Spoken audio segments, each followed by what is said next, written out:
बिस्मिल्लाहिर्रहमानिर्रहीम। अस्सलाम वालेकुम स्टूडेंट्स। आज हम थीम नंबर 9 करेंगे। इससे पहले एक छोटा सा मैसेज।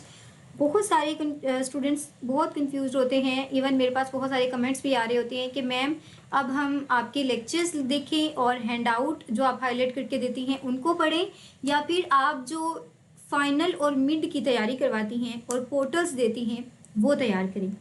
तो स्टूडेंट, आपके लिए एक छोटी सी स्ट्रेटजी जो मेरा अपना पर्सनल ओपिनियन है, मैं आपको यही सजेस्ट करूंगी कि आप फाइनल से अगर 15 दिन पहले तैयारी स्टार्ट करते हैं तो आप 2 दिन के अंदर या मैक्सिमम 3 घंटों के अंदर इस पूरी सीरीज को सुन लेंगे, जो आपके 8 से 10 लेक्चर बनते हैं। इसके बाद स्टूडेंट, आपने जब आपका पेपर है, फॉर एग्जांपल आपका कल पेपर है, तो आपने क्या करना है, मेरी प्रिपरेशन की वीडियो पर आना है, उसको आपने अच्छे तरीके से सुनना है। अब उसे सिर्फ आपने सुनना नहीं है, आपने उसको याद भी करना है। और एक अहम असूल जो आपको 90 से अबव लेकर जाएगा, इवन आप सिर्फ प्रिपरेशन वीडियो ही देख रहे हैं तो आपने कॉपी पेंसिल लेकर बैठना है। जो भी चीज़ आपको इम्पोर्टेंट लगती है या आपको टीचर कहता है कि ये इम्पोर्टेंट है, आपने उसे लिख लेना है।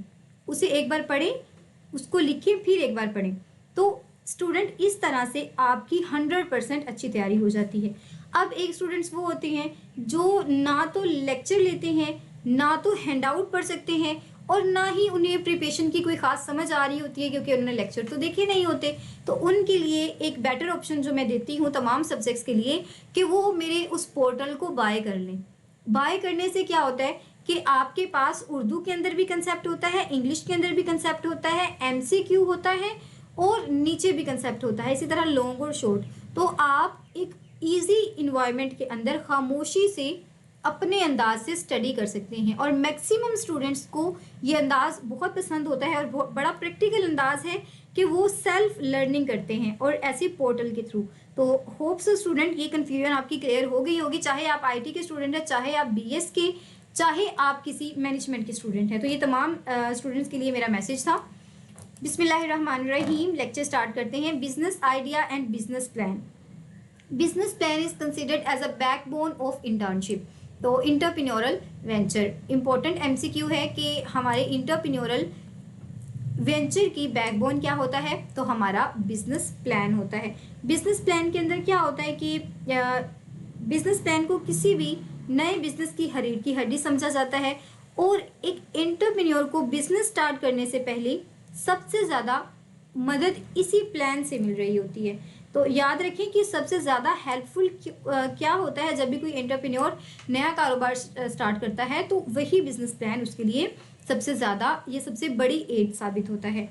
बिजनेस कामयाब हो ना हो, लेकिन एक बात हमेशा हम ऑब्जर्व करते हैं कि हर एंटरप्रेन्योर के पास किसी ना किसी किस्म का बिजनेस प्लान ज़रूर होता है।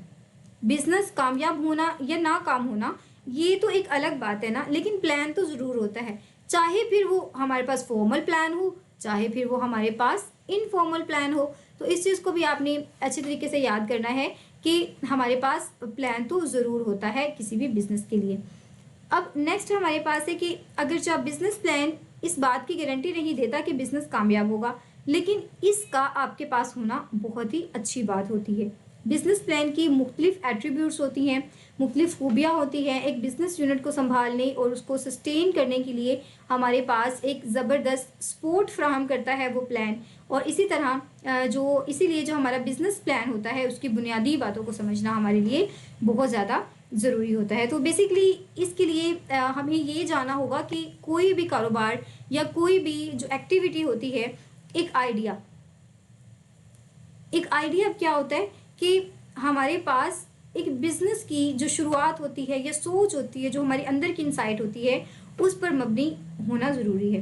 यानी कि कोई भी कारोबार या कोई भी बिजनेस की जो सरगर्मी होती है वो एक सोच पर मबनी होती है। आपने देखा सुना होगा ना कि एक सोच नहीं, आई थिंक ये लाइन कुछ इस तरह थी कि एक सोच पे है मीनार बना।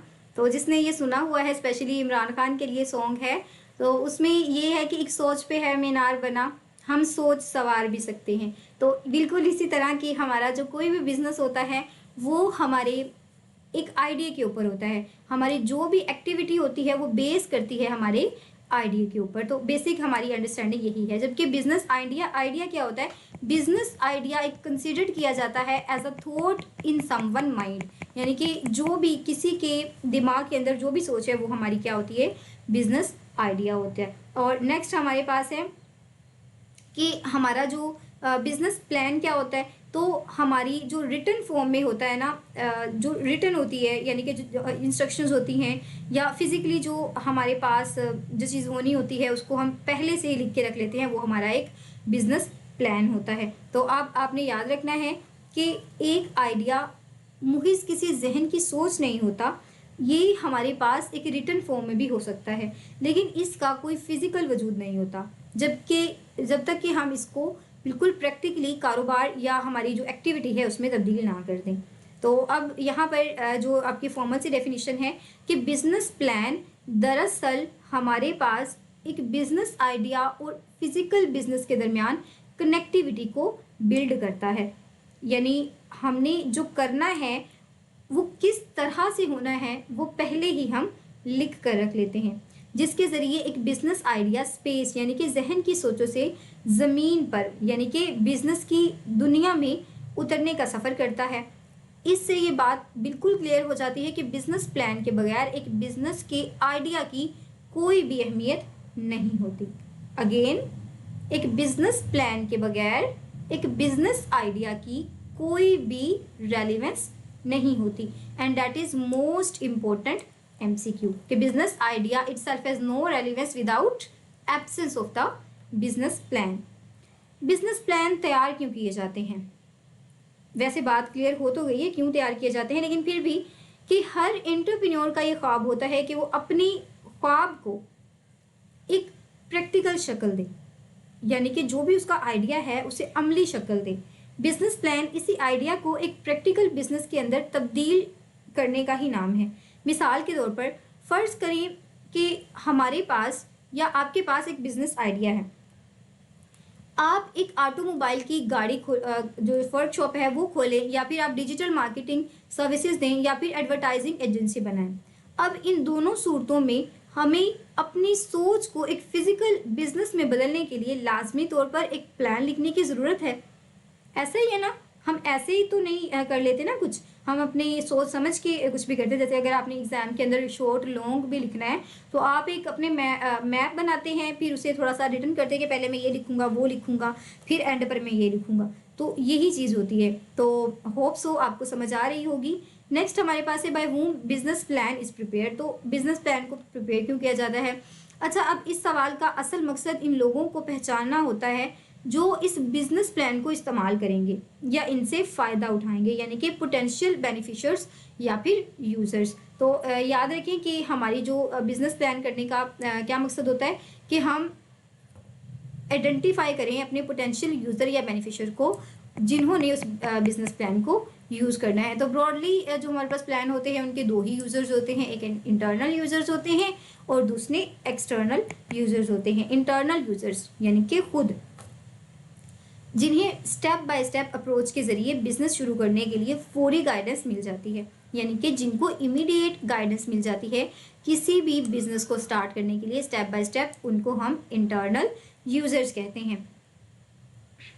इसके अलावा जो हमारे पास नए स्किल्ड फुल एम्प्लॉयज़ होते हैं वो भी इस डॉक्यूमेंटेशन से फ़ायदा उठा सकते हैं, यानी वो एक नए बिजनेस की नई जो हायर की गई टीम का भी हिस्सा बन सकते हैं। इस सूरत में जो एंटरप्रेन्योर के पास बिजनेस प्लान होना, एंटरप्रेन्योर जो होते हैं उनके पास बिजनेस प्लान होना चाहिए ताकि वो एक नए मुलाजमीन को यानी कि एक ह्यूमन रिसोर्स को अपनी तरफ अट्रैक्ट कर सकें, इन्हें गाइड कर सकें और अपने पास रिटेन कर सकें।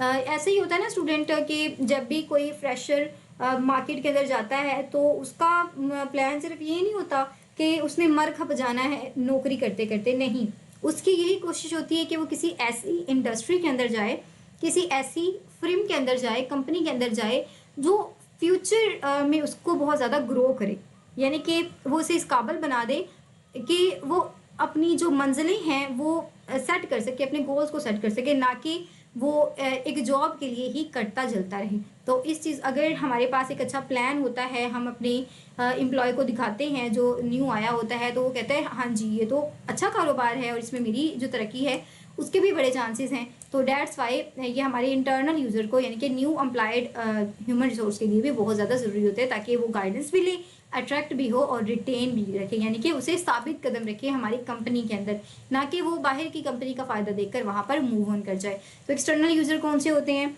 हमारे बैरूनी सारिफ वो कस्टमर्स होते हैं जो पहले से ऑर्डर दे रहे होते हैं या एंटरप्रेन्योर के साथ एडवांस में लेन देन शुरू कर चुके होते हैं।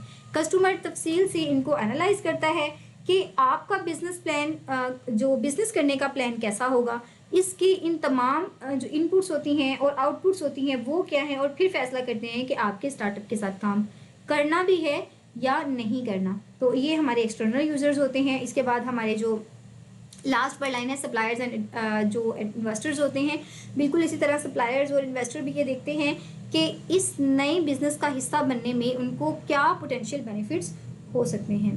तो ठीक है यहाँ तक। नेक्स्ट है what is the extent to the business plan. तो हमारी बिजनेस प्लान का एक्सटेंट क्या होता है, ये जानना बहुत ज़्यादा ज़रूरी होता है कि एक बिजनेस प्लान कितना तवील और कितना गहरा होगा, यानी कि उसकी कितनी डेप्थ होगी।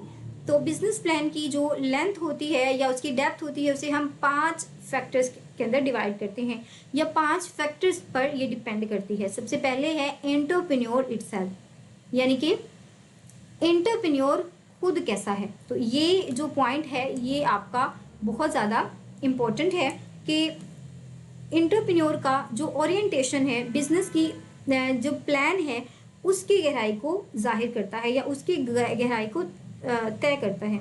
अगर इसका जो रुझान है वो गहरा है, यानी कि इसकी जो डेप्थ है वो गहरी है, ओरिएंटेशन गहरी है, तो क्या होता है कि वो उस बिजनेस प्लान की डॉक्यूमेंटेशन में बिजनेस की बहुत ज़्यादा तफसीलात, उसके एट्रीब्यूट्स, उसकी जो रिक्वायरमेंट्स होती हैं उनको शामिल कर देता है।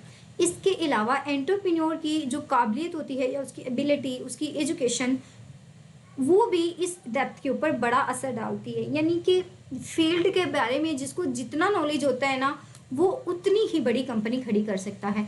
अब एक फ्रेशर में और एक एक्सपीरियंस्ड बंदे में फ़र्क तो होता है, यानी कि एक पढ़ा लिखा या फिर पढ़ा लिखा कहें या फिर हम एक्सपीरियंस्ड कहें, तो एक्सपीरियंस्ड कहना ज़्यादा वेल है, क्योंकि आजकल जैसे स्टूडेंट्स डिग्री हासिल करते हैं, मुश्किल सी बात है उनका एक्सपीरियंस्ड होना। तो एक्सपीरियंस्ड बंदा एक काम कर रहा है और एक बिल्कुल फ्रेशर काम कर रहा है, तो उसमें फ़र्क तो होता है। अब एक ज़्यादा पढ़ा लिखा जो एंटरप्रेन्योर होता है वो स्टार्टअप की जो मामूली सी बात को समझेगा, जिससे वो उस प्लान के साथ जो कनेक्शन होगा वो उसको बिल्ड करेगा, उसको ज़्यादा गहरा करेगा, और ये एंटरप्रेन्योर की अपनी प्रेफरेंसेस और चॉइस होंगी। हो सकता है एक बंदा उसे सिर्फ रस्मी कार्रवाई यानी कि मेयर फॉर्मेलिटी समझे, जबकि दूसरा बंदा उसे बहुत सीरियसली ले ले। तो ये पर्सन टू पर्सन वेरी कर सकता है। कम्प्लेक्सिटी ऑफ द बिजनेस, इसके अंदर क्या होता है कि बिजनेस की जो नेचर होती है उसकी हद को तय करते हैं हम। जो हमारी कम्प्लेक्सिटी का लेवल होता है हर बिजनेस के लिए मुख्तलिफ होता है। एक सीमेंट फैक्ट्री का बिजनेस प्लान एक फास्ट फूड रेस्टोरेंट या जो हमारे पास बार्बर शॉप है उससे मुख्तलिफ होगा और ज़्यादा कम्प्लेक्स होगा। तो जाहिर सी बात है जितना बड़ा बिजनेस उतना ज़्यादा उसकी कम्प्लेक्सिटी बढ़ जाएंगी। तो सीधी सी बात ये है कि बिजनेस जितना पेचीदा होगा उसका बिजनेस प्लान उतना ही लेंथियर होगा। तफसीली बिजनेस प्लान के रिस्क को, जो हमारा तफसीली बिजनेस प्लान होता है ना, वो रिस्क को बहुत कम कर देता है, और जो हमारे पास अनवांटेड जो मिस्टेक्स होती हैं या उनका फेयर होता है उसको भी बहुत कम कर देता है। याद रखें, complexity and depth business plan will help to reduce risk and avoid unwanted mistakes. तो इसलिए मशवरा दिया जाता है कि कम्प्लेक्स बिजनेस में इन डेप्थ प्लान लिखा जाए। और ये कोई अच्छी सोच नहीं है कि आप टेक्निकल जो हमारे पास जो रिबस्ट टेक्निकल रिक्वायरमेंट्स होती हैं और पेचीदगी की वजह से डीप प्लान लिखने से जान छुड़ाएं। तो ये कोई अच्छी प्रैक्टिस नहीं है, ना ही ये कोई हेल्दी नोशन है कि आप सिर्फ रिबस्ट टेक्निकल रिक्वायरमेंट या फिर कम्प्लेक्सिटी की वजह से एक बस ऐसे सरसरी सा प्लान लिख दें। नहीं, आपको एक इन डेप्थ बिजनेस प्लान लिखना है। Law of the level of competition, तो लेवल ऑफ कंपटीशन के अंदर क्या आ जाता है कि हमारी जो मुकाबला है या हमारा जो कंपटीशन है उसका मैग्नीट्यूड कितना है, मुकाबले की शिद्दत भी बिजनेस प्लान की तफसीलात को तय करती है। मुकाबले की जो साइंस बिल्कुल पेचीदगी वाले जो फैक्टर्स होते हैं उनकी तरह काम करती है। जैसे ज़्यादा मुकाबला होगा, मतलब जितना ज़्यादा मुकाबला होगा बिजनेस प्लान बनाने के लिए उतनी ज़्यादा मालूमात और नॉलेज बेस्ड होने की ज़रूरत होगी। तो इस चीज़ को आप हमेशा याद रखें कि जितनी बड़ी आप मछली को टारगेट करना चाहते हैं आपको उतना ही बड़ा जाल बिछाना पड़ेगा। नेक्स्ट है हमारे पास availability of time and monetary resources. तो मोनिटरी रिसोर्सेज के अंदर मतलब कि पैसों की जो दस्तयाबी होती है ना, आपके पास कितना वक्त और पैसा मुयसर है, ठीक है। ये भी तय करता है कि आप कितना लंबा बिजनेस प्लान लिख सकते हैं। जब आपके पास टाइम बहुत है, पैसा बहुत है, तो जाहिर सी बात है आप उसके पर्सपेक्टिव से देखेंगे। आप देखेंगे कि भाई मेरे पास सरमाया है, मैंने इतने टाइम के लिए अपनी इस वेंचर को चलाना है, तो एब्सोल्युटली आप उसे थोड़ा सा वास्ट करेंगे, उसके अंदर डिफरेंट फील्ड्स को ऐड करेंगे। तो आपके पास वक्त की जो लग्जरी है या फिर आपके पास विंडो ऑफ अपॉर्चुनिटी कितनी लंबी है और आपके जो माली वसाइल हैं वो क्या हैं, ये सब मिलकर आपको गाइड करते हैं कि बिजनेस प्लान में क्या क्या इंग्रेडिएंट्स शामिल किए जा सकते हैं। नेक्स्ट हमारे पास है what are the features of the business plan. तो हमारे पास फीचर्स कौन सी होती हैं? सबसे पहले कॉम्प्रिहेंसिवनेस, यानी कि कॉम्प्रिहेंसिवनेस मतलब प्लान का जामे होना, बहुत ज़्यादा उसका टू द पॉइंट होना, या फिर कहते हैं ना बहुत बेनिफिशियल होना। तो ऐसे जो हमारा बिजनेस है ना उसे इतना जामे होना चाहिए कि एक नया स्टार्टअप के हर पहलुओं को कवर कर सके, हर एस्पेक्ट को कवर कर सके। एक कॉम्प्रिहेंसिव बिजनेस प्लान आपके बिजनेस में दाखिल होने, उसके जो क्या कहते हैं उसे सर्वाइवल होने और करने और ग्रोथ और आखिर में बिजनेस से बाहर निकलने के बारे में बताता है। यानी कि उसके अंदर हम ये देखते हैं कि आपने कैसे दाखिल होना है, कैसे आपने स्टार्ट करना है, आपके पास प्लान बी क्या होगा, या फिर आपने क्लोज कैसे करना है। कम्युनिकेशन क्या होती है, ये हमारे पास फोरमोस्ट फीचर है बिजनेस प्लान की, और ये हमारी क्वालिटी ऑफ कम्युनिकेशन होती है। यानी कि फोरमोस्ट फीचर किसी भी बिजनेस प्लान की क्वालिटी ऑफ कम्युनिकेशन होती है। तो इसके अंदर क्या होता है बेसिकली कि हमारी जो बिजनेस प्लान होता है वो बुनियादी डॉक्यूमेंटेशन जो होती हैं उसके अंदर तमाम जो स्टॉक होल्डर्स होते हैं और यानी कि हमारे फॉर्मल और इनफॉर्मल जो इन्वेस्टर्स होते हैं उनके सामने आपकी आइडिया को एज आ एम्बेसडर के तौर पर पेश करता है। इसके लिए हमारे जो कम्युनिकेशन के बेसिक जो 7 C's है ना उनका ख्याल रखना बहुत ज़्यादा ज़रूरी होता है। यानी कि कंप्लीट होना चाहिए हमारा जो मैसेज है, कोहेरेंट होना चाहिए। वो जो हमने चीज़ें डिस्कस की थी ना अपने 7 C's के अंदर, तो वो तमाम चीज़ें होनी चाहिए। सिंपल सी बात है कि आपकी जो कम्युनिकेशन है वही बताती है कि आपके मकसद क्या हैं या आपका जो आपके इंटरेस्ट क्या हैं। तो आपकी जो कम्युनिकेशन होती है ना वो एज अ एम्बेसडर, यानी कि क्या कहते हैं उसे, सफ़ीर। आपने कोई भी मैसेज किसी और मुल्क में भिजवाना हो तो आप सफ़ीर के थ्रू भिजवाते हैं ना, तो वही सफ़ीर का काम करती है आपके स्टेक होल्डर्स के अंदर, चाहे वो फिर फॉर्मल्स हों और चाहे फिर वो इनफॉर्मल्स हो। तो जो चीज़ें डिपेंड कर जो इंपॉर्टेंट है, कंप्लीट होना चाहिए हमारा मैसेज और हमारा प्लान, हमारा कोहेरेंट होना चाहिए, करेक्ट होना चाहिए, कंक्रीट होना चाहिए, कॉन्साइज होना चाहिए, क्लियर होना चाहिए और कर्टियस होना चाहिए। नेक्स्ट है हमारे पास गाइडेंस। तो इसे इतना कॉम्प्रिहेंसिव और अच्छे से हम क्या कहते हैं इजी वर्डिंग में कॉम्प्रिहेंसिव और कम्युनिकेटेड किया गया होना चाहिए कि वो कि हमारे जो अंदरूनी और बैरूनी सारिफ हैं उससे मुकम्मल गाइडेंस ले सकें। हमारी जो गाइडेंस है ना वो इतनी इजी टू अंडरस्टैंड और इतनी कॉम्प्रिहेंसिव प्लस वेल कम्युनिकेटेड होनी चाहिए कि दोनों यूजर्स के लिए वो हेल्पफुल हो। फॉर्मल बिजनेस प्रोसेस के अंदर क्या होता है कि हम एक ऐसा बिजनेस प्लान इंक्लूड करें जिसके अंदर हमारे फॉर्मल प्रोसीजर्स को इन ऑर्डर बहुत कॉम्प्रिहेंसिवली लिखा हो। उसकी जो हमारे पास मतलब कि बहुत ज़्यादा उसे जामी बनाया जा सके और अच्छे से कम्युनिकेटेड किया जाए ताकि जो हमारा स्टेक होल्डर है उसके लिए वो बहुत ज़्यादा सबटिल हो, यानी कि लतीफ़ हो, बहुत ज़्यादा एक्साइटिंग हो।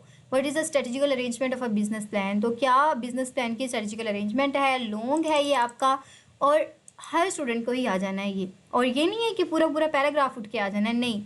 आपसे नाम पूछे जा सकते हैं, आपसे कोई भी एक डेफिनेशन लिख के पूछा जा सकता है कि ये किसको बिलोंग कर रहा है और क्या इसके पार्ट कौन से हैं, डैट्स लाइक इस तरह की आपसे शॉर्ट क्वेश्चन या लॉन्ग क्वेश्चन पूछे जा सकते हैं। तो सबसे पहले कि अच्छा, बिज़नेस प्लान की स्ट्रेटजी जो होती है, उसकी अरेंजमेंट और उसके सीक्वेंस और उसके कॉन्टेक्स्ट को समझना बहुत ज़्यादा ज़रूरी होता है। आमतौर पर एक बिज़नेस प्लान को हम डिफरेंट पार्ट्स के अंदर डिवाइड करते हैं। सबसे पहले आ जाता है टाइटल एंड कवर पेज। तो टाइटल पेज आमतौर पर पूरे डॉक्यूमेंट्स मुकम्मल होने के बाद तैयार किया जाता है। ये सिर्फ एक रस्मी या फॉर्मेलिटी नहीं होती, बल्कि आपके बिज़नेस का फर्स्ट इम्प्रेशन होता है।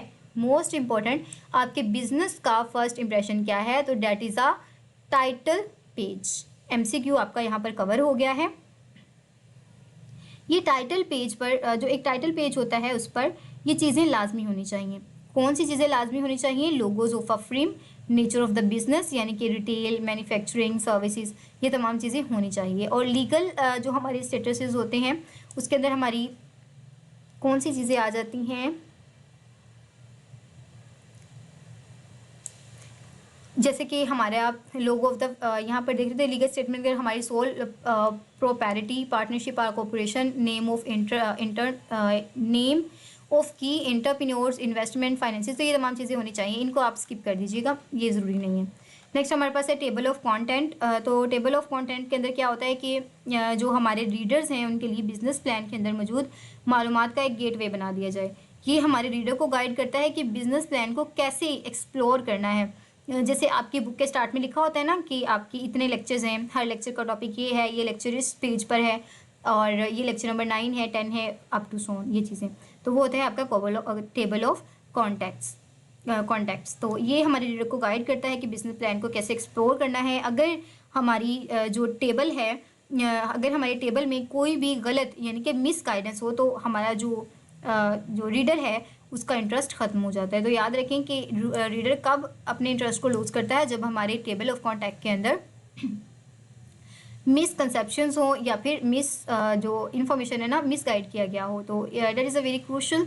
तो ये बड़ा क्रूशल होता है हमारी किसी भी जो कॉन्टैक्ट होता है ना उसका कॉन्टैक्ट टेबल बनाना। Executive summary. तो हमारी जो एग्जीक्यूटिव समरी है वो क्या होती है कि एग्जीक्यूटिव समरी पूरे बिजनेस का एक समराइज्ड रिव्यू होता है, एक समराइज्ड रिव्यू पेश करती है। और ये इस लिहाज से बहुत ज़्यादा अहम है कि यही जो समरी होती है हमारे रीडर या फिर हमारे जो पॉसिबल स्टेक होल्डर्स की प्लान्स होते हैं उनकी जो क्या कहते हैं उसको दिलचस्पी होती है उसको बना के रखती है।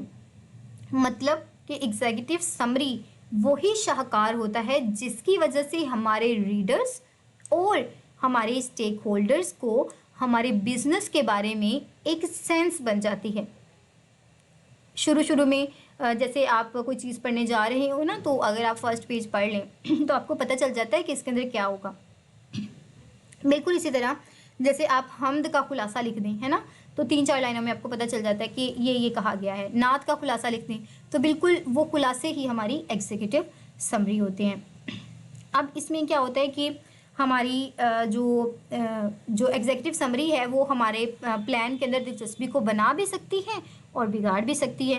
तो एक बिजनेस प्लान की एग्जीक्यूटिव समरी आम तौर पर 2 से 3 सफ़ात के ऊपर मुश्तमिल होती है बहुत इंपॉर्टेंट है, या फिर स्मॉल पैराग्राफ के ऊपर मुश्तमिल होती है और इसमें छोटे छोटे पैराग्राफ्स होते हैं।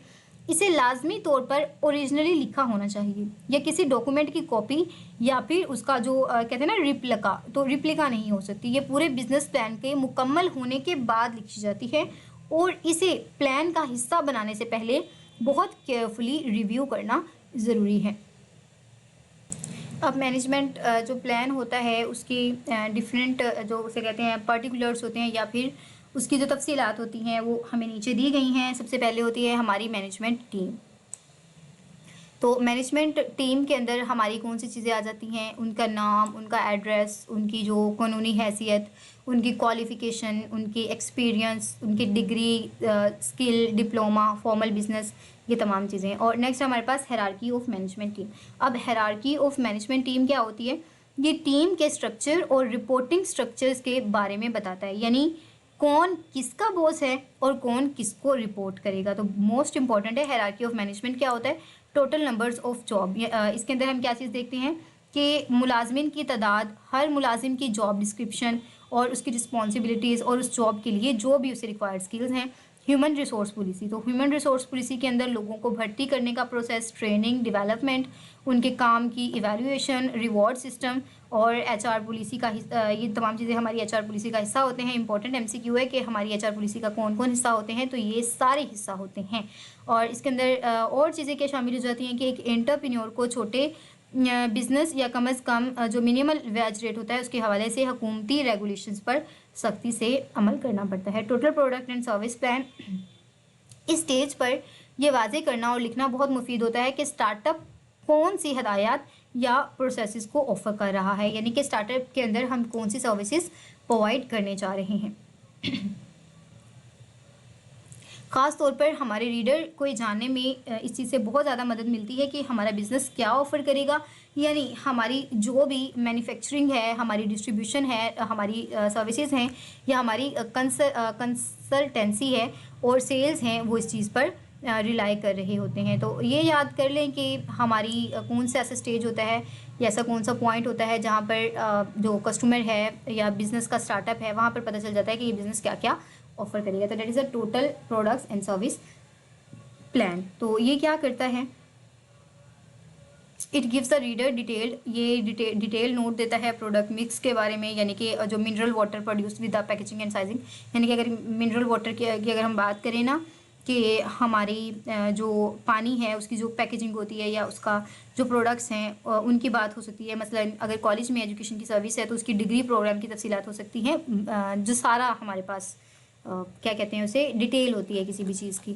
नेक्स्ट है हमारे पास operation and production plan. Student ये जो चीज़ें हैं ना ये आपने मोटी मोटी करनी होती हैं बिल्कुल ना, इनकी जो अब ये जो इतनी इंग्लिश लिखी हुई है इसको हम याद तो नहीं कर सकते ना, और ना ही हमने इसको याद करना है। तो अब देखें ना, इसका जो पहला पॉइंट है हमारे पास ऑपरेशन एंड प्रोडक्शन प्लान, तो हम इसको सरसरी सा देखेंगे कि ये होता क्या है। वैसे मैं तो आपको कंप्लीट ही करवाऊंगी, लेकिन आपने याद इतना लंबा चौड़ा नहीं करना। आमतौर पर एक बिजनेस प्लान का जो स्कोप होता है वो इतना वाइड होता है कि वो हर प्रोडक्ट और सर्विसेज को कवर कर सकता हो। तो इम्पॉर्टेंट एमसीक्यू है कि हमारा जो स्कोप है वो कितना हाई होता है कि वो हर तरह का जो प्रोडक्ट और सर्विस होती है उसको कैटर कर सकता है। और बिजनेस प्लान जो हमारे पास अब इसकी जो डेफिनेशन है वो क्या होती है कि एक बिजनेस प्लान मैन्युफैक्चरर और सर्विसेज दोनों किस्म के बिजनेस के लिए इक्वल प्रीशियस होता है और नागुज़ीर यानी कि इनडिस्पेंसिबल होता है।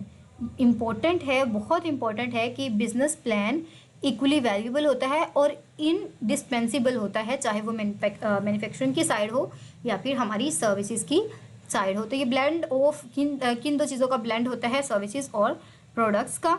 और याद रखना कि एक सर्विस बिजनेस सिर्फ एक ऑप्शन प्लान होता है, जबकि मैन्युफैक्चरिंग बिजनेस के पास दोनों यानी कि ऑपरेशन और प्रोडक्शन दोनों ही होती हैं। ये अनदर इम्पॉर्टेंट एमसीक्यू है कि ऑपरेशन प्लान के पास जो होता है ऑपरेशन प्लान एंड प्रोडक्शन होती है हमारे मैन्युफैक्चरर बिजनेस के पास, लेकिन सर्विस के पास सिर्फ और सिर्फ ऑपरेशन होते हैं। तो इस टॉपिक के अंदर आपके 3 बल्कि 4 एमसीक्यू कवर हो गए हैं। नेक्स्ट है कि operation plans is very technical section. हाँ जी, तो बड़ा ही टेक्निकल सेक्शन होता है जिसके अंदर आपके बिजनेस प्लान क्यों होता है, क्योंकि आपके जो इन्वेस्टर होते हैं, सप्लायर होते हैं, कॉन्ट्रैक्टर होते हैं और जो पोटेंशियल स्टेक होल्डर्स होते हैं वो ऑब्जर्व कर रहे होते हैं, रीड कर रहे होते हैं, एनालाइज कर रहे होते हैं टेक्निकल इन्फॉर्मेशन की डिटेल को इस सेक्शन के अंदर, और प्रिसाइजली चेक कर रहे होते हैं soundness of the business plan को। डैट्स वाई इस ऑपरेशन और प्रोडक्शन के प्लान को हम डिफरेंट पार्टिकल्स में डिवाइड करते हैं। जैसे इनपुट सप्लाई परचेज प्लान, तो इसके अंदर क्या होता है कि ये मैन्युफैक्चरिंग प्रोसेस के लिए जो रॉ माल होता है उसकी यानी कि रॉ मटेरियल होता है उसकी ज़रूरियात की लिस्ट बनाता है, इसके सप्लायर की लिस्ट, और इनको मुंतखब करने के लिए जो भी पोटेंशियल रीजंस होती हैं उसको इनमें शामिल करता है। सप्लाई का जो स्केड्यूल होता है और जो हमारे पास क्या कहते हैं उसे कोई क्या कहते हैं उसे सिंपल सा अब मेरे माइंड में नहीं आ रहा, हमारी सप्लाई का स्केड्यूल और परमिट जो, जी हाँ, तो परमिट प्लान भी इसका हिस्सा होता है। इसके अलावा जो स्टोरेज की सहूलतें होती हैं या फिर हमारी ट्रांसपोर्ट का निज़ाम होता है वो तमाम मालूमात भी इसका हिस्सा होती हैं। तो ये याद कर लें कि हमारे स्टोरेज फैसिलिटी और ट्रांसपोर्टेशन किसका पार्ट होती है, तो वो input supply and purchase plan का होती हैं। प्रोडक्शन प्लान के अंदर क्या होता है, हमारी मशीनरी, हमारा इक्विपमेंट, हमारी टेक्नोलॉजी, फैसिलिटीज़, सब कुछ इसमें शामिल होता है। एंड टोटल कैपेसिटी हम किसे कहते हैं, ability to produce certain numbers in a unit और month of the production. Important है और बड़ा ही इंपॉर्टेंट है स्टूडेंट के टोटल कैपेसिटी किसे कहते हैं कि एक महीने या एक दिन के अंदर आप कितनी प्रोडक्शन की यूनिट्स को बना सकते हैं। टोटल क्वालिटी मैनेजमेंट के अंदर क्या चीज़ आ जाती है, क्वालिटी मैनेजमेंट सिस्टम की बिजनेस की तफसील बिजनेस प्लान का एक बहुत क्रिटिकल हिस्सा होती है। इसे तफसील से लिखना बहुत ज़्यादा टैक्टिकल काम है, चूँकि आम तौर पर एक एंटरप्रेन्योर को इन तफसीलात की इतनी कोई ख़ास समझ नहीं होती, इसीलिए मशवरा दिया जाता है कि इस हिस्से को मुकम्मल करने के लिए किसी प्रोफेशनल क्वालिटी मैनेजर से कंसल्ट कर लेना चाहिए। तो ये इम्पोर्टेंट है कि हमारा जो सबसे ज़्यादा टैक्टिक क्या होता है, it's very tactic to write quality total quality management system in detail. तो क्योंकि एंटरप्रेन्योर की जो इतनी कोई ख़ास नहीं होती ना उसकी अंडरस्टैंडिंग, तो इसको एडवाइस किया जाता है कि वो कंसल्ट कर ले एक प्रोफेशनल क्वालिटी मैनेजर को इस सेक्शन प्लान के लिए। Outbound logistics plan. Outbound logistic का मतलब क्या होता है कि इस हिस्से में ये तफसील होती है कि हमारा जो मैन्युफैक्चर्ड गुड है सफ़र करके मार्केट तक कैसे पहुँचेगा, और मार्केट के जो हमारे पास मार्केट के प्लेयर्स होते हैं या मार्केट के डिफरेंट प्लेयर्स हैं, जी हाँ, तो यहाँ पर भी प्लेयर का वर्ड ही यूज़ हुआ है। जो मार्केट के डिफरेंट प्लेयर्स होते हैं, जैसे हमारे पास होल सेल होते हैं, डिस्ट्रीब्यूटर्स होते हैं और रिटेलर्स वगैरह होते हैं, उनकी पहुँच में या उनके एक्सेस में कैसे आएगा। अब इम्पॉर्टेंट MCQ यहाँ पर ये भी है कि मार्केट प्लेयर कौन से होते हैं। तो market players are wholesalers, distributors and retailers. बहुत ज़्यादा MCQ हैं इस लेक्चर के अंदर आपके। वैसे तो सारे लेक्चर ही बड़े इंपॉर्टेंट हैं। टोटल कितने बनते हैं आपके, 6 मिड में चले गए थे और 15 ये, टोटल 9 लेक्चर्स बनते हैं सिर्फ आपके। फॉर्मली फाइनेंशियल जो हमारा इंपॉर्टेंट MCQ है कि लास्ट जो सेक्शन होता है किसी भी बिजनेस प्लान का, तो वो क्या होता है, हमारा फाइनेंशियल प्लान। और ये भी इम्पॉर्टेंट है कि ऐसा कौन सा प्लान होता है जिसे हम soul of the business plan या फिर heart of the business plan कहते हैं, तो that is a financial plan. इसके अंदर हम इन क्वेश्चंस के आंसर्स देते हैं। कौन से क्वेश्चंस होते हैं कि हमें कितने पैसों की ज़रूरत है, हमारे जो फाइनेंस है, पैसा हम कहाँ से हासिल करेंगे, उसकी जो हमारे पास यूटिलाइजेशन है वो कैसे होगी, उसकी जो रिकॉर्डिंग्स है वो कैसे होंगी। तो स्टूडेंट इसको आप कर लीजिएगा, कोई ना इतना ख़ास नहीं है इसमें, बस आपने जो मैंने हाईलाइट किया ना उसको पढ़ लेना। अब ये जो लास्ट वाला पॉइंट है ना उसको हम कर लेते हैं, थोड़ा सा इंपॉर्टेंट है ये कि हमने पैसों का इस्तेमाल और नताइज की रिकॉर्डिंग कैसे करनी है। तो यहाँ वसाइल के इस्तेमाल यानी कि यूटिलाइजेशन के हवाले से तफसीलात जानना बहुत ज़्यादा ज़रूरी होता है। इस सेक्शन में ये तफसीलात होती हैं कि पैसा कैसे, कब और बिज़नेस के किस काम के लिए दरकार है।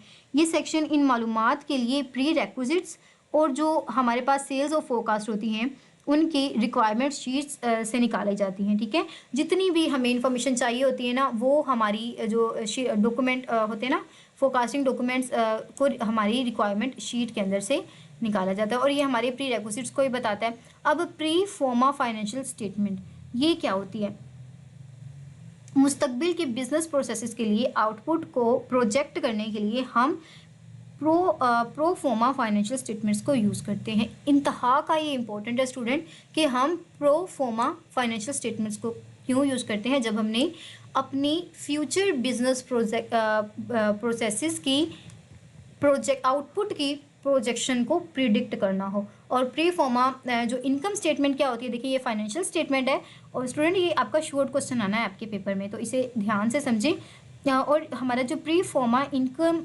स्टेटमेंट बैलेंस शीट और कैश फ्लो स्टेटमेंट यानी कि इसके अंदर हमारे पास आ जाती हैं हमारी annual, quadrilateral, by annual and annual basis. तो ये हमारे एनुअल बेसिस के ऊपर, हमारे मंथली बेसिस के ऊपर हमारी बैलेंस शीट और कैश फ्लो स्टेटमेंट को यूज़ करते हुए प्रिपेयर की जाती हैं। इसको मैं डिफरेंट कलर से हाईलाइट कर देती हूँ। तो ये देखें, ये दो चीज़ें आपकी यहाँ पर कवर हो गई हैं। तो होप सो ये चीज़ें आपको क्लियर हो गई होंगी। नेक्स्ट हमारे पास है अपेंडिक्स। शुक्र अल्हम्दुलिल्लाह आपका लेक्चर ख़त्म होने को आया। अपेंडिक्स क्या होता है, अपेंडिक्स हमारे पास एक क्या कहते हैं उसे, सिंपल सी चीज़,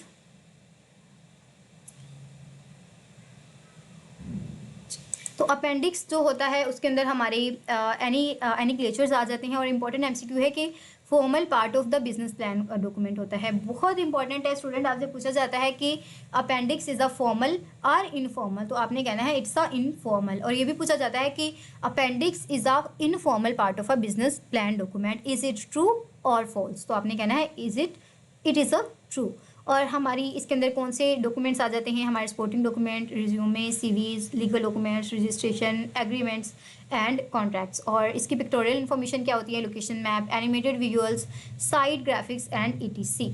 और ये तमाम चीज़ें आपकी यहाँ पर कवर हो गई हैं। होप सो आपको लेक्चर अच्छा लगा हो, वीडियो पसंद आई हो तो लाइक ज़रूर करें, शेयर ज़रूर करें और दुआओं में याद रखें। फ़ी अमानिल्लाह एंड बेस्ट ऑफ लक।